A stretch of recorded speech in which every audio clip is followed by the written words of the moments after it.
Les associations, acteurs d'utilité sociale de nos territoires. Pourquoi la valorisation de l'utilité sociale des associations constitue-t-elle un enjeu important pour elles et pour la société ?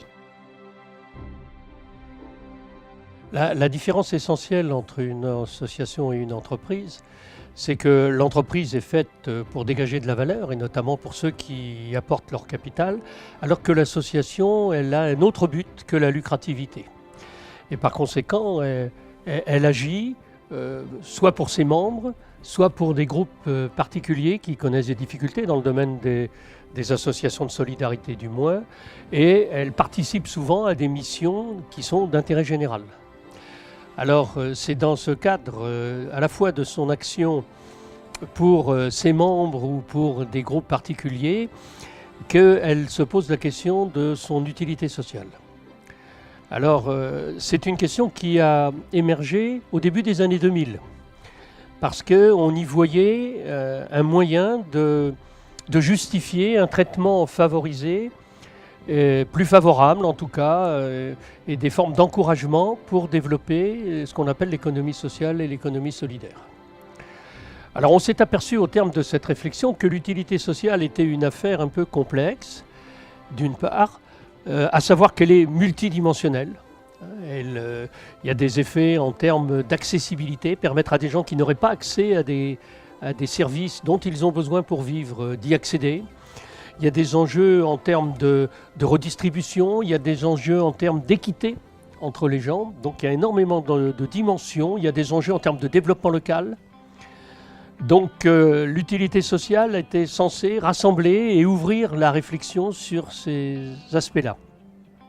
Je pense que l'utilité sociale garde toute sa place, même si, à juste titre, les entreprises classiques ont dit elles aussi qu'elles avaient une utilité sociale. Et de fait, elles contribuent au développement local, à l'emploi. Et quand elles ont un sens de leur responsabilité sociétale, elles investissent davantage dans les communautés territoriales dans lesquelles elles habitent. Tout le monde reconnaît, je crois, que les associations participent à la création de la richesse, participent au bien-être et à la qualité de vie de l'ensemble des habitants d'un pays. Et que finalement, une région qui a des associations de solidarité, une région qui a des associations sportives ou culturelles, est une région qui peut mieux se porter, qui peut favoriser le maintien de l'emploi dans ces territoires. Le secteur associatif assure des missions que l'État et les collectivités ne veulent pas prendre en charge. Le défi posé au monde associatif est d'être davantage militant et de reprendre le discours politique laissé de côté par les pouvoirs publics. Quels modèles économiques peuvent mettre en œuvre les associations de solidarité ? Les associations sont des entreprises, oui, mais ne sont pas des entreprises totalement comme les autres, parce qu'elles assument aussi d'autres fonctions, d'autres rôles que le simple rôle d'opérateur économique, qui n'est pas à négliger et qui doit être assumé avec sens des responsabilités et souci de l'efficience, mais elles sont également des mobilisatrices des ressources. Le bénévolat en est une des formes, mais la participation des personnes aussi. On n'est pas simplement dans un rapport de prestation de services et de consommation, mais il y a le souci d'associer les personnes à la réponse des problèmes, de leur demander leur avis. Et par conséquent, les associations mobilisent des ressources dans la société civile qu'une entreprise lucrative aurait beaucoup plus de mal à mobiliser, ou que les pouvoirs publics eux-mêmes auraient davantage de difficultés à mobiliser. Et puis, les associations jouent un rôle de contre-pouvoir, de vigie, d'alerte. Un certain nombre de problèmes qui apparaissent, un certain nombre de politiques sociales qui ne fonctionnent pas bien, eh bien, elles ont non seulement la responsabilité, mais le devoir d'alerter, de dire attention, il faut être vigilant sur tel et tel point.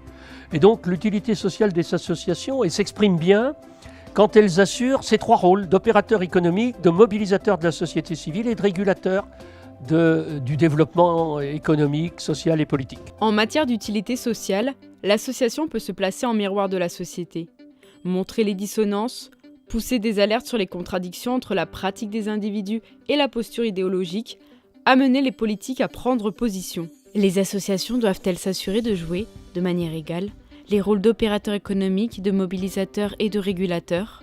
La tentation, c'est que la partie entreprise prenne plus de poids.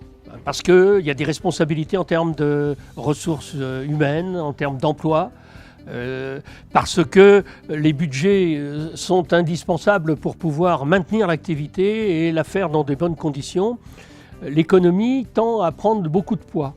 Mais ce serait dommage, je crois, et regrettable de transformer les associations en entreprises sociales, c'est-à-dire de n'avoir qu'un projet d'entreprise et de laisser de côté les deux autres fonctions, qui sont d'ancrer dans le territoire les citoyens, les personnes concernées, les parties prenantes, on dit, par rapport aux problèmes, aux domaines d'activité dans lesquels elles interviennent, et puis de jouer cette fonction avec modestie, parce que les associations ne sont pas parfaites non plus, eh bien, de régulateur, d'interpellateur, de vigie.